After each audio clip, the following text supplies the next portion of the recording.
Welcome to another episode of the Reluctant Adult Podcast. My name is Paul, and I am joined by the man who would never drop out of a race unless his legs got tired, Bill. Hi, everyone. And that would happen pretty quickly. I'm pretty tired all the time. Ho ho! We won again! Ho ho ho! Big week for Mickey Mouse. First he completely brushes us off. The Mickey Mouse TikTok puppet guy. Completely. Well, actually, not completely. He did send me a direct message on Instagram, but he did not want to engage on his platform. He's like, why didn't you just send me a message? I was like, because it's not fun that way. It's more fun to have like a battle, a video battle, but he didn't want to do it. We're going to get Catwoman with the Bat Pod. So this is going to be a higher end item because it's going to include a figure and a vehicle. Yeah. And she did technically ride the Bat Pod, so it's not like such a bizarre pairing. The Bat Pod, I think I had the Mattel version from when the movie came out. It was like a fun thing because it was a smaller vehicle. It wasn't like you had to spend a lot of money to get it, and it was a cool scene. Like, it was a very creative vehicle to include in the movie. A lot of good stuff coming out of that film. McFarlane's done the Joker, right? Yeah, he did like the weird translucent version too. And then he did Joker as Joker. Yeah, oh, that's right. Did that come out? It's like, was that just on his site? I feel like a lot of this stuff is only on his website. Yeah, he's putting a lot of it. There's a big push towards just the McFarlane store exclusivity, and I feel like that's not a great thing for everybody. No, but maybe it's like Target just didn't want it and he still wanted to make it, so it's good to have that platform. He put out this 89 Batman, which we all enjoy. You have because this came with the Batmobile. Ooh, look at that nice purple on the side of him. That's some nice lighting. I was just doing some tidying up and I found my NECA version which just looks so derpy now. Look at the face. But this, people were like, the McFarlane one has neck articulation, which is not accurate.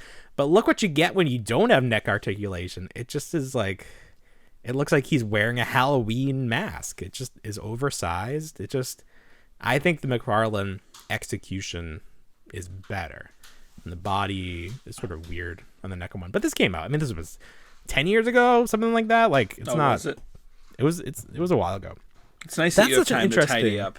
It really is. Well, I was just taking stuff out of a box. You tidy up. You can go to wrestling events. You have all this time. Listen. GD. You know how at stores they sell like kids drinks and it has the cartoon head on the top, like Paw Patrol, of course. And Mickey Mouse. The sugar water. And there's like milk too. They have like chocolate milk. So I got a Daniel Tiger one for my little one for Christmas because he loves Daniel Tiger. But I was thinking, why is this limited to kids properties? Why haven't we seen adult beverages with these figural toppers? There's so many opportunities to put. You could put there's like a law. Athletes on there. No, but it doesn't have to be like beer. There's a law against it. What's the law? What's the law? Like, you can't make the adult beverages look attractive to children. Okay. Let's take the adult. You take that out of the equation? Take the liquor out of the equation. Okay. You could have like Gatorade with Michael Jordan's head on there. Yeah. Mountain Dew with like Fortnite characters.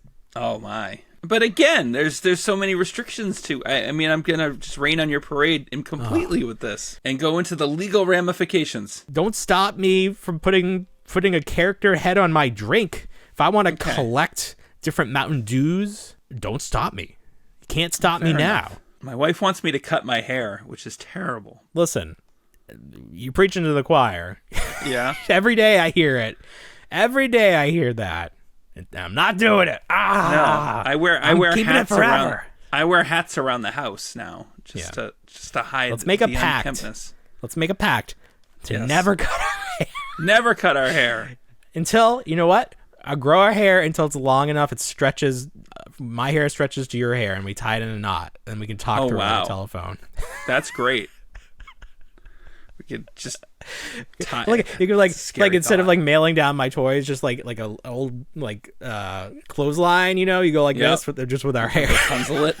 Maybe we can like start enough like centripetal force that we can just wind up in like each other's states.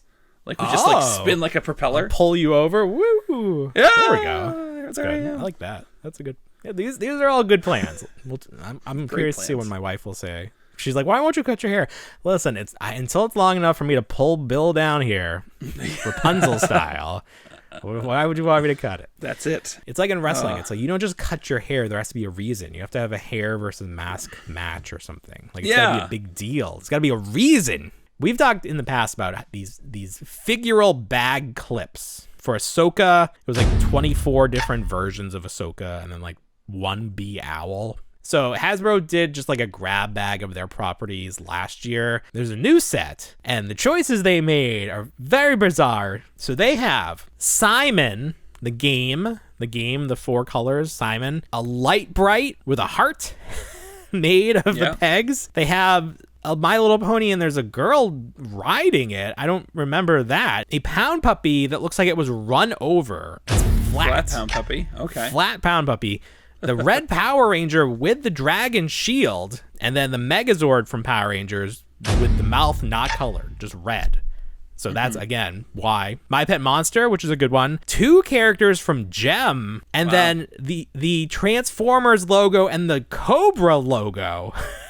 Which, like, what? Just logos? I don't know. I think these are some weird choices. This movie, The Iron Claw, they're making a toy. They're making an action figure based on Zac Efron's performance. It is being billed as Zac Efron as Kevin Von Erich. So I don't know if you count this as a Zac Efron action figure or Kevin Von Erich. I think you have to say it's a Zac Efron action figure. It's definitely this is very Zac unique. Efron.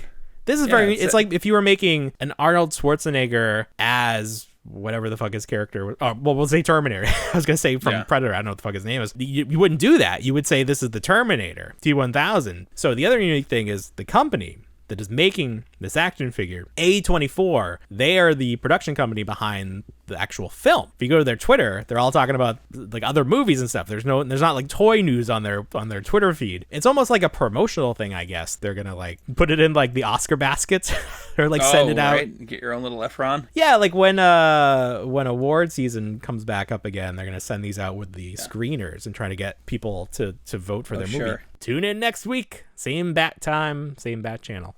Same little Orphan Annie channel or something. That was always the craziest thing. That in the Christmas Story, there's like the little Orphan Annie radio show. Right. But it's like for this boy. Like what Little Orphan Annie, the musical? This was the same character? What? Little Orphan Annie. Yes? Was that, am I misremembering? There's like the radio show where he gets the secret code. He gets the code, but they were doing something. Yeah, but that was the radio show, I believe. But it wasn't what they were highlighting. They had like it was like a pirate part of it. No. I thought it was part. No, isn't there a part where he's like, "You need to help Little Orphan Annie get the secret code," and it's drink your Ovaltine. I thought it was integrated into this, and like he was listening. Like, why would he be listening to this story then? Like, why would he know this was on? He's listening to Little Orphan Annie. I thought it was just the radio show itself.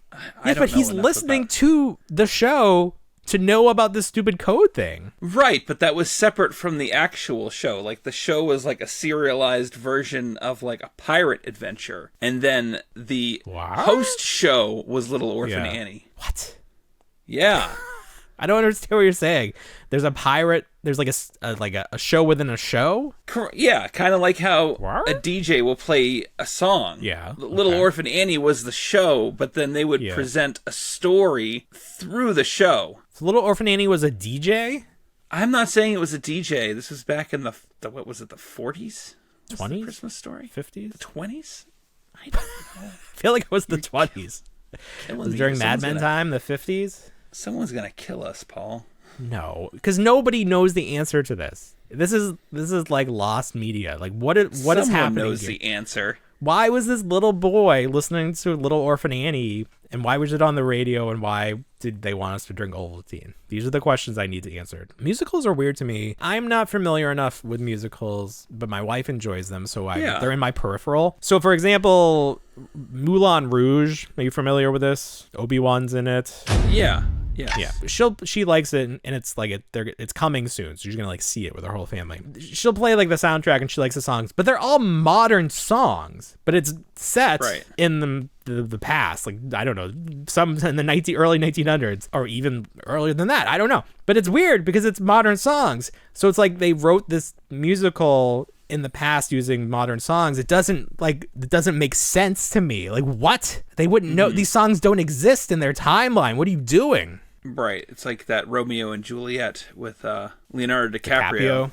Yeah. I don't like it. It needs to stop. There's just no rules in musicals. You can just do whatever you want. You're just walking around singing songs and everybody knows the lyrics. Everybody joins in. That's not real life.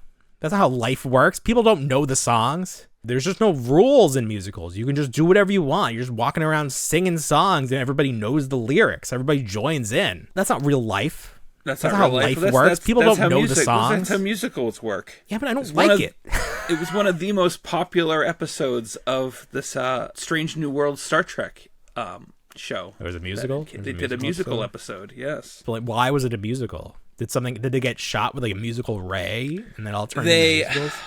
No, they found I think they found a pattern, or they bounced a pattern off a singularity, and the singularity assumed that the pattern was music based, and then forced them all to sing. My brain is exploding. I don't know. So they were all aware that they were singing, and they couldn't make any sense as to how they were all doing it simultaneously. Like, that was one of the distinct realisms of the show. They were like, "Wait, did we all just burst into song?" They themselves were like, "That's unnatural to happen." Yeah, that wouldn't happen. That shouldn't happen. And then the music, it all forced them to unveil their like deepest secrets. Oh my god. Yeah, so they were singing their dark realities. So how did it end? I think they mended the rift in the singularity, and that returned them to their normal voices. But the damage was already done in terms of the singing, because they gave all the information out. Yes, it gave away all their secrets. Who was in love with who, how everyone felt about one another. You have this company, Nacelle Toys, who has recently burst onto the toy scene. They're doing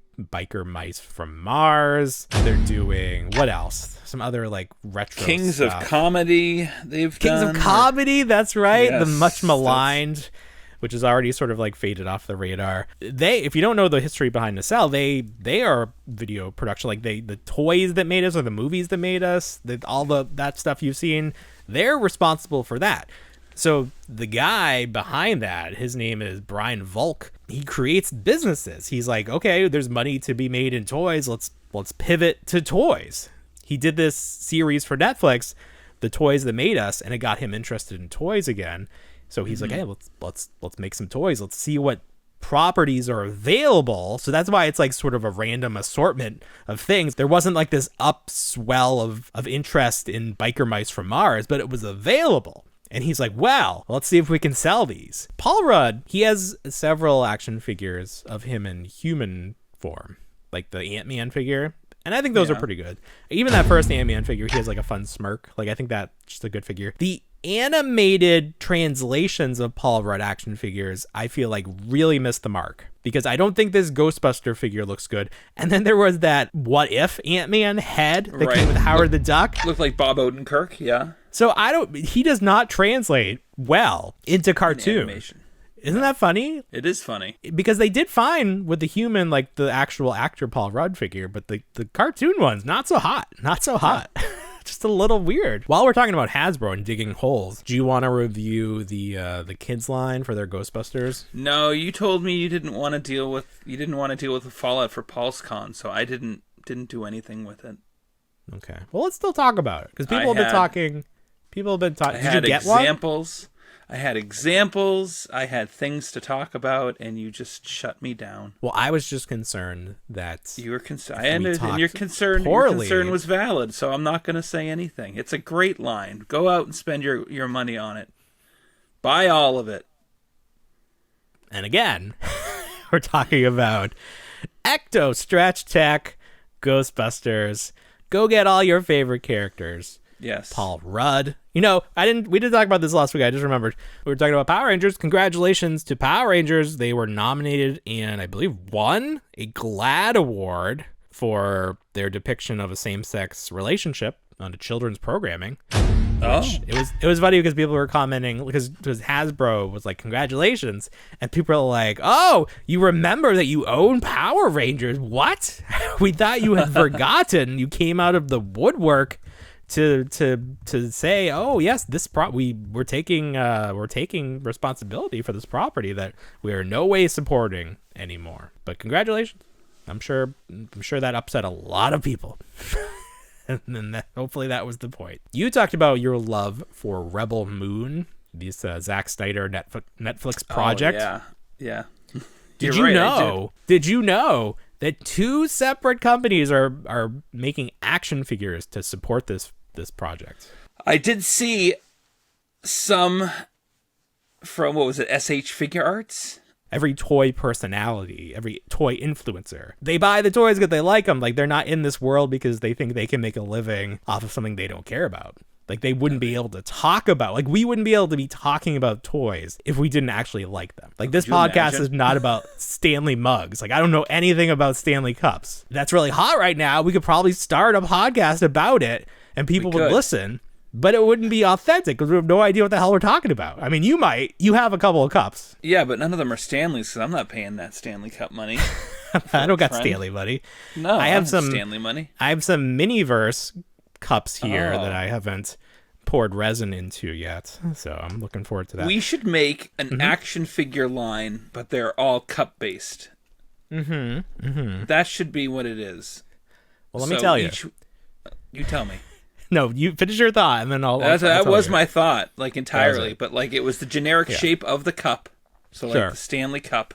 Maybe he's, like, General Stanley. And he's, like, a military guy. But he looks like a Stanley Cup. But then he's got arms and legs. What's that line that they had, like, the Pringles, and they had, like, Office? 9 to 5 Warriors. Right. Some of those are happening, because I keep seeing new photos of them. TikTok doesn't really work anymore. It used to be a thing. Now, nobody really it's definitely just, like, I miss the dancing. Yeah, I know. Remember when it was just a dancing app? Where did the dancing go? It's like now it's QVC and they don't dance on Now QVC. it's QVC. Everything is just like QVC now. Watch this spin brush go around the toilet for the 86th time in this bathroom that just never gets clean. You fed the monster. You actually bought something from the TikTok shop. I've never. Oh, that's true. Nor will I. You bought your cup. I bought my cup. You're not Stanley Cup. No, but my wife enjoyed that cup. I don't know where that cup's gone to, but she enjoyed it. This is what I bought this week. I bought Mrs. Nesbit as portrayed by Buzz Lightyear in pop form. Look, he's got his broken arm just floating around in the package. I guess you just put it next to him. But I thought that was a really funny, like, pop. So I got running that. out of ideas. And I got all the Ted Lasso end. ones for my wife. Oh, Ted Lasso. Save those for when she's going after your hair with a pair of scissors. Just throw them at her. Ted Lasso. The wrestling organization, formerly and currently known as TNA, nostalgia's in. They reverted to TNA. Sure. They had a show here. One of the wrestlers who does the Major Wrestling Figure podcast was nice enough to offer free tickets to people in the group. Took him up on that. Took my son, his very first wrestling match. I was like at least 50% prepared for him to walk in and walk right back out. Like he was not going to dig it because he's never watched it on TV. I don't know why I even thought he'd want to go. We sat through most of it. Like he was excited. He was cheering after every match. He was like, can we go after this? And I was like, well, like I kept being like one more match. And then we want to see the entrance of the next person. Cause maybe that's somebody I want to see too. He wanted to see the champion. He kept, like he thinks of it like it's Pokemon. He's like, is the champion gonna be there? Not knowing any of the names, but it was just very funny to see it through his eyes. The most interesting thing to me from a production standpoint, when you see it on TV, it makes it appear that there's more people there. Half of the arena is empty. The side where the cameras are not looking, like the cameras are on one side pointing the other way. There's nobody on that side, but all the wrestlers like do their taunts to the camera to nobody. Oh, no There's kidding. a couple rows, so like if they go to the outside, there's somebody to interact with. Very behind the curtain, just walking in there being like, oh, that's how it works. Like there's not as many people as you might think. Rhino from ECW still wrestling. That man is thick. He's like you can put two guys next to each other and they wouldn't be as wide as he is. It's crazy. It was fun. Yeah, it was good. A good time. It was had by all. We're seeing it now with Hasbro and these Wolverine 2-packs. Target clearly did not want them after the debacle of that last Marvel Legends set, where they went almost immediately to clearance. So now these Wolverine 2-packs are only available through like fan channel websites like Entertainment Earth and Big Bad Toy Store. The rollout for those Wolverine sets was weird because they did two like a few weeks ago, and then this week they put up the Joe Fixit, like the tuxedo Wolverine and Joe Fixit, and then the one with like Space Wolverine or whatever. Which is, but they're all supposed to come out at the same time. They decided to see if having a staggered rollout would help orders, I guess, instead of like putting them all up at the same time and people having to choose. So people wouldn't get sticker shock and then be like, "Oh, my wallet hurts this week, everybody. Oh, pray for my wallet." Oh, my wallet. Forget about Mojo. Pray for our wallets. Come on. Please. Mojo. So we talked about Turtles of Grayskull last week. Right. So you got another figure from that line. You got the deluxe Mouse Jaw. Figure name of the year. Look at that guy. Yes. Woo! It's Trap Jaw plus a Mauser. Here he is. There he's very deluxe. Nice. Look at that deluxe. long arm. Damn. Right? So like that's the and it just keeps going and going. How does he even stand up straight with that thing? Is that how it's supposed to be? Like, why is it so long? It is. I don't know. God. Take the Mauser piece off. There it goes. Does he have a normal non-Mauser hand? He comes with the arm of Metal Botto. Yeah. You can put it on him? The tray? Well, I mean, with anything, and with how these things swap, you can just rip this off and stick this on. Well, isn't the gimmick with Trapjaw that he came with like a hook hand, like you could swap his pieces around? Right, but this is Mouse Jaw, and this is a totally different character. This is not Trapjaw. This is Mouse Jaw. This is Mouse Jaw. He doesn't like to try different things. He's just a mouser kind of guy. But here he is with Metal Botto's hand. But you know, like you were saying, F that. Take that off. That's not right. Put my Mauser arm back on that has no function other than you can take the flame effect and toss it on there. There we go. So he's got like a flamethrower hand. Shredder's in the second wave of these, and he's shredded. He's jacked. Like, well, isn't it the same body for all of them? It is, but it's just kind of funny because we still haven't seen Skeletor for this line, but like with everything that I have seen, Skeletor is just Skeletor. He's not different at all. Maybe that will be the cliffhanger, you know, like something will happen at the end of the comic.